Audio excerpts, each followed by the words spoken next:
देख रहे हैं पवर न्यूज भारत। మరి మనందరికీ తెలిసిందే ఎలక్షన్లు వచ్చినాయి, ఎలక్షన్లు పోలింగ్ డేటు ఇంకొక 20 రోజులు ఉన్నది. మరి ఈ సందర్భంలో సడన్ గా ఎందుకు అందరికీ అన్ని రాజకీయ పార్టీలకు కూడా బాగా బీసీల మీద ప్రేమ ఉప్పొంగి వస్తూ ఉన్నది. ఎన్నికల వేళ ప్రత్యేకమైనటువంటి ప్రేమాభిమానాలు చూపిస్తున్నటువంటి పార్టీలను నిజంగా చూస్తుంటే ఒక రకంగా నవ్వొస్తున్నది, ఒక రకంగా జాలి కూడా కలుగుతున్నది. ఎందుకంటే 2010కి ముందు దాదాపు 4000 కోట్ల రూపాయలు ఖర్చు పెట్టి భారతదేశం అంతా కూడా బీసీ కులగణన చేయడం జరిగింది.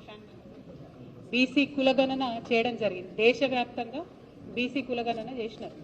కానీ చేసినటువంటి బీసీ కులగణనను బయట పెట్టేటటువంటి దమ్ము ధైర్యం లేనటువంటి పార్టీ కాంగ్రెస్ పార్టీ.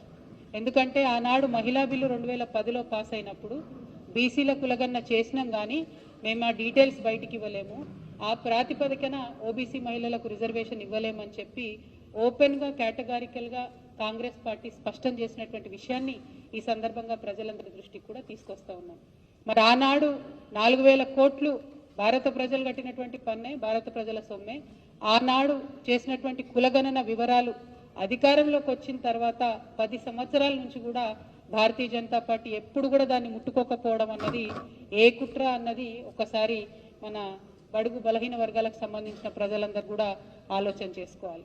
మరొక పక్క కాంగ్రెస్ పార్టీ డబ్బులు ఖర్చు పెట్టి మేము ఖరాఖండిగా మేము ఈ వివరాలను బయటికి ఇవ్వమని చెప్పడం, ఇంకొక పక్క భారతీయ జనతా పార్టీ కులగణన అంటేనే అదేదో అంటరాని విషయం అన్నట్టు మాట్లాడకపోవడం మీరు గమనిస్తున్నారు. మరి వీరిద్దరి వైఖరి అట్లా ఉంటే భారత రాష్ట్ర సమితి గౌరవ ముఖ్యమంత్రి గారి ఆధ్వర్యంలో 2014లో తెలంగాణలో అధికారంలోకి వచ్చిన వెంటనే అదే సంవత్సరం మనం మొత్తం సమగ్ర కుటుంబ సర్వే అని చేసుకొని ఏ కులానికి సంబంధించినటువంటి వాళ్ళం ఎంతమంది ఉన్నాం, ఏ వృత్తి చేసేటటువంటి వాళ్ళం ఎంతమంది ఉన్నాం, ఏ ఊర్లో ఎంతమంది ఉన్నామని మనందరం కూడా గమనించుకొని మరి దాని ప్రకారం ఇవాళ రకరకాల కార్యక్రమాలు మన ప్రజలందరికీ చేస్తున్న విషయం మీ అందరికీ తెలిసిందే. సో ఈ సందర్భంగా తెలంగాణ ప్రజలందరికీ మళ్ళా ఒకసారి గుర్తు చేస్తూ ఉన్నాను, బీసీ కులగణన కేంద్రంలో బీజేపీ ప్రభుత్వం ఎందుకు నిర్వహించలేకపోతా ఉందో భారతీయ జనతా పార్టీ చెప్పాలి. అట్లానే BC reservation bill, OBC reservation bill, రాజకీయాల్లో ఓబీసీలకు 33% రిజర్వేషన్ కావాలని 2014లోనే కేసీఆర్ గారు తీర్మానం చేసి పంపడం జరిగింది. మరి ఎందుకు పార్లమెంట్లో ప్రవేశపెట్టడం లేదని భారతీయ జనతా పార్టీ ఆన్సర్ ఇవ్వాలి. అట్లానే జాతీయ బీసీ కమిషన్ను ఎందుకు నిర్వీర్యం చేసింది అన్నది కూడా బీజేపీ పార్టీ ఇవాళ ప్రజలకు చెప్పాల్సినటువంటి అవసరం ఉంది.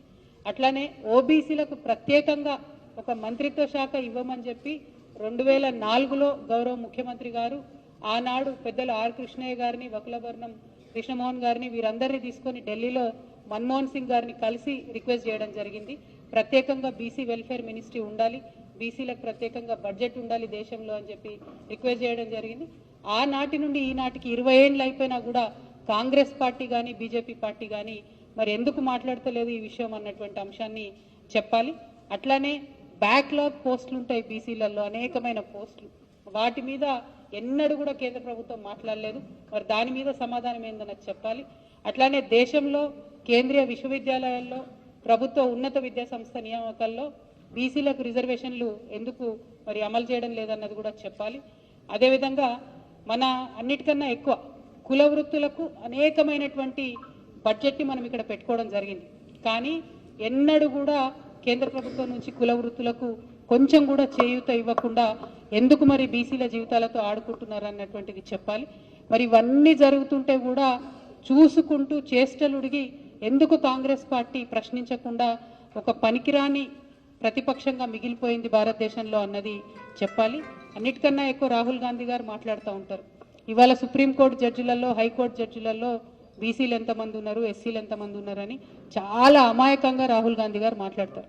రాహుల్ గాంధీ గారు గౌరవ పెద్దలు, వారు రాజకీయాలలోకి వచ్చి కూడా 20 ఏళ్ళు దాటిపోయింది. మరి ఆనాడు మీరు 10 ఏళ్ళు అధికారంలో ఉన్నారు, ఏం చర్యలు తీసుకున్నారు మీరు ఎక్కువ మంది బీసీ జడ్జిలను తీసుకురావడానికి?